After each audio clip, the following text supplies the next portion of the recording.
खुलुमबाय। गोजोन फुंबिलिनि गासिबो बड'लेण्ड बुब्लिनि अनसायगिरिफोरखौ बरायग्रोबाय। दिनै 20 जानुवारि शुक्रबारनि फान्जामुथिखौ फरायथिनो लादों आं खिलिखां ब्रह्मआ। फान्जामुथिनि गिबियाव दं मेष राशि। मोजां सान जानाय नङा, मोनखानाय बेसादा गोमाफिनगोन, सानब्लाबो जाफुंसारनाय नङा। वृष राशि। जायखिजाया बादायलायनायावनो जेनगोन, नाजायोब्लाबो थांखिसिम सौहैनाय नङा। मिथुन राशि। समाजाव मान बांगोन, मान सन्मानजों गोसोआ गोग्गानाय लागोन, जेरावबो दावगानो हागोन। कर्कट राशि। गुबुननिफ्राय थुलुंगा मोनगोन, गोसोआ हाजासे खुसि जागोन, साननाय हनायफ्रा सिगांनिख्रुइ साबसिन। सिंह राशि। नखरनि जेंनाखौ लानानै जिंगासिगोन, बायदिसिना साननायजों दुखु मोननांगोन, समा नोंखौ हेफाजाब होनाय नङा। कन्या राशि। सांग्रां जा, गारि मटर सालायनायाव सौग्रावनो हागौ, गुबुन जायगायाव दावबायनायनि सिगां सानग्रो।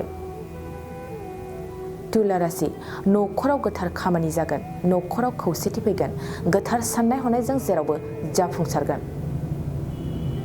वृश्चिक राशि। फालांगियाव खहा जागोन, जायखिजाया फालांगियावनो खहा दं, खहाखौ लानानै खाफाल हमनांगोन। धनु राशि। खस्थ'निफ्राय रेहाय मोनगोन, देहाखौ जोथोन लाखिगोन, देहाखौ खस्थ' होनाय नङा। मकर राशि। नखरनि धोन दौलतआ जोबस्रांगोन, धोन सम्पति खहा जानायखौ मिथिस्लाबनाय नङा। कुम्भ राशि। धोन सम्पति आरजिनायनि फारसे मोजां सान, नखराव धोन फैगोन, जेरावबो मुलाम्फा जानायनि मिजिं दं। मीन राशि। मोजां सान, साख्रि बाख्रिनि फारसे मोजां बिबान मोनगोन, गोदान बिबान मोननायाव गोसोआ रंजाखांगोन। दिनै सानसेनि राशि फरायथिनायाबो एसेनोसै। आसा खालामो नोंथांनि दिनैनि साना मोजाङै मोजां थांगोन, बेखौ बड'लेण्ड बुब्लि नखरनिफ्राय मिजिंथिबाय। गोजोन्थों।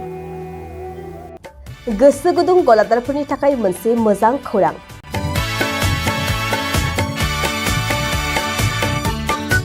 अदालगुरिनि रौता सारियालियाव खुंनो लानाय मिरु एबसुनि 50 बोसोरसालिया जथुमायाव एगजिबिसननि थाखाय गलादारफोरनिसिम जर'खा फोसावनाय।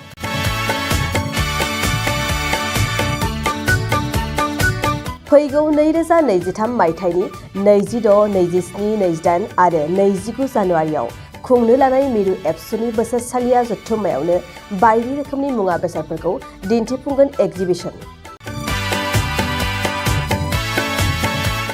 बे एगजिबिसनावनो आबादारि, हेन्डलुम, टेक्सटाइल, फिचारि आरो हारिमु बायदि बायदि आयदाफोरखौ दिन्थिफुंनो थांखि लादों बानजाय आफादा।